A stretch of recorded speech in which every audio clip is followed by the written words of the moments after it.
এবার সবার সামনে রিয়ার মাথা হেট হয়ে যাবে আগামী পর্বে। বিস্তারিত জানতে সম্পূর্ণ ভিডিওটি দেখতে থাকুন।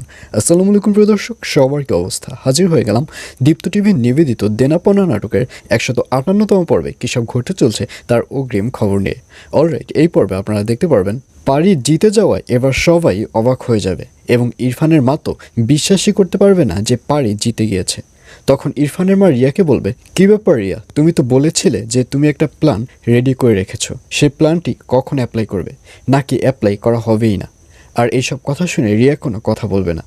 তখন ইরফানের মা বলবে, আমি খুব ভালো করেই বুঝতে পেরেছি যে পারির কাছে তোমরা কিছুই না, তোমরা শুধু শুধু মুখে অনেক কিছু বলে বেড়াচ্ছ, কিন্তু কাজে তোমরা কিছুই করতে পারবে না।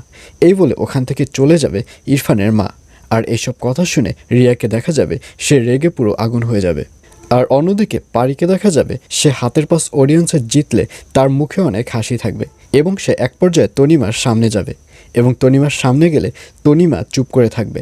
তখন পারি বলবে, কি খুব তো ট্রাই করেছিলে আমাকে হারানোর, অনেক তো প্ল্যান করেছিলে, কই আমাকে তো হারাতে পারলে না। আর এই কথা শুনে তনিমা বলবে, পারি তুমি আমাকে ভুল বুঝছো, তুমি বিশ্বাস করো আমি কোনো প্ল্যানই করিনি, তুমি শুধু শুধু আমাকে ভুল বুঝছো।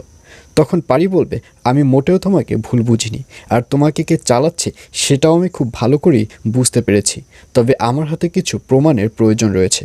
আমি সঠিক প্রমাণগুলো পেলেই সব কিছু আমি জাজ সাহেবের সামনে নালিশ করব।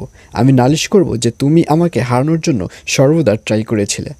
আর এইসব কথা শুনে তনিমাকে দেখা যাবে সে অনেক বেশি ভয় পেয়ে যাবে এবং তনিমার সিদ্ধান্ত নেবে সে আর রিয়ার সাথে কাজ করবে না।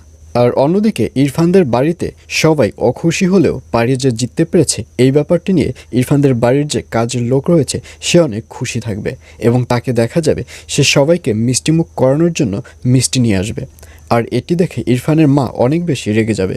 ইরফানের মা বলবে, কি ব্যাপার, তুই আবার মিষ্টি কেন নিয়ে এসেছিস? আর এই কথা শুনে সে কাজের লোকটি বলবে, আসলে আজকে তো ছোট ভাবির মুখে হাসি ফুটেছে, আমরা সবাই ছোট ভাবির মুখে হাসি দেখেছি, আর এর জন্যই আমি মিষ্টি নিয়ে এসেছি, আপনারা সবাই মিষ্টি মুখ করেন। আর এই কথা শুনে কাউকে মিষ্টি খেতে দেখা যাবে না, সবাইকে দেখা যাবে সবাই রাগ করে বসে থাকবে। আর এছাড়াও থাকবে আরও আশ্চর্য সকল ঘটনা। সুতরাং সবাইকে দেনা পাওনা নাটকের আগামী পর্ব দেখার আমন্ত্রণ রইল।